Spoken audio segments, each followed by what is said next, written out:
Okay, so here's what happened. But first, the intro, because no self respecting little amateur, non monetized, tiny little station would be anything without a good intro, right? Yep. Okay, now that we're done with that. Due to the injuries that are in my right leg and knee from whenever I was hit by that drunk driver, I use my left leg for everything. Every stair, every step, every squat. I even just lean on it whenever I'm standing. It is so pronounced that my physical therapist actually put me in front of a mirror one time to see that I lean onto my left leg to lower myself down when sitting.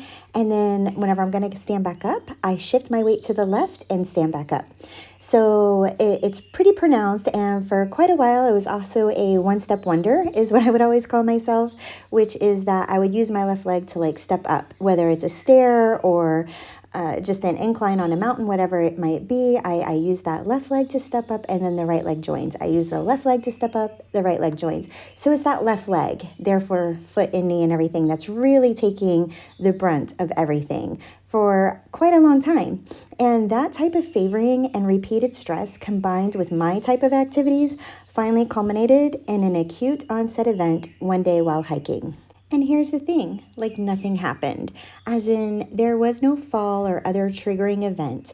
A friend and I were out for an easy 14-mile hike on a glorious day on a beautiful section of the Florida Trail. And then on one step, I felt my foot spread. It was so pronounced that it stopped me in my tracks, and I made that, what just happened kind of noise. And my friend asked me, are you okay? And what's going on? And I told her what I experienced. She asked if it hurt. I gingerly took a step forward, and it didn't hurt.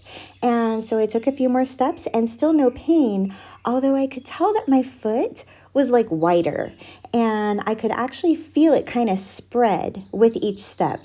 But since there was no pain, of course, we continued on our hike.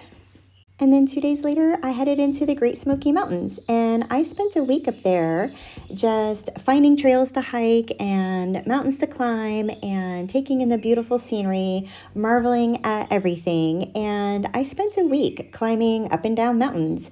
And I did notice that my foot was becoming more and more sore. It wasn't pain, it was just that soreness feeling, like if you've had a really long day backpacking or something, how you get kind of tired, kind of sore, oh, I need a massage or something, but nothing really bad. I did go meet up with a friend of mine, and I was able to kind of rest for a couple of days. And then come home. And then I noticed, though, that soreness was becoming more pronounced, but still no pain. So I got home, and then 3 days later, a few of us hiked 16 and a half miles back on that Florida trail, and 10 of those miles were through a swamp. Now, this is the mucky kind of swamp that sucks your foot in, grabs hold, and you're lucky if your shoe is still attached whenever you pull your foot free. My foot was sore at the onset, but it was pained by the end. So 2 days later, I had an x-ray that showed 3 fractures in the same bone, which had also shifted. That was that widening that I had felt.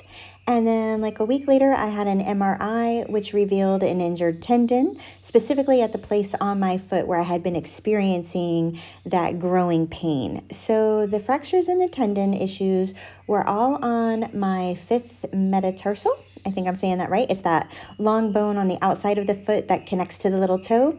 And during all of this, my little pinky toe also developed a bone spur or a bunion on it. And because of the way that was on the top of my toe, it actually started twisting my toe around. Yes, I'm talking like the little girl's head from The Exorcist, twisting the toe around. So Doc and I discussed various solutions with my specific considerations in mind, which is that I need full use, feeling, and flexation to be able to remain a pilot. And of course, I want to be able to continue on my amazing adventures and just loving life like I did before all of this happened. So I gave him my full confidence and trust and told him to do whatever it is that he needed to do to give me that back and just make it right. And that's what he did. So I went into surgery, and I came out with a new permanent screw in my foot, and I have a cut in my bone that will never rejoin, but that's okay because the tendons and muscles and stuff are holding it together right where it needs to be. And then everywhere else, the bone, grows back around that screw, and it actually makes it stronger than it was to begin with. So that's awesome. 8 weeks non-weight bearing, and then physical therapy to get everything moving again and get me back up on my feet, literally, haha. And However, if you have seen anything from this video while I've been storytelling over here, is that I don't let much get in my way whenever I'm determined to do something. And so even non-weight bearing and then even in healing, I have a knee scooter and crutches. And so we'll follow doctor's orders to a T, yet also I have the ability to still get outside because I have amazing friends who don't mind coming to pick me up and all of my gear and taking me to a trail and going really, really slow. So I've always been kind of slow, but like now I'm like super slow, like snail's pace slow, like slower than molasses in winter kind of slow. But that is the story, and I thank you for your care, concern, and I thank you for sticking with me through it. I hope that you enjoyed the videos of me hobbling around on an Aircast and on crutches, and you can expect to see a little bit more of that before getting back into the main adventures. So you all take care, have a great day, and I'll see you next time.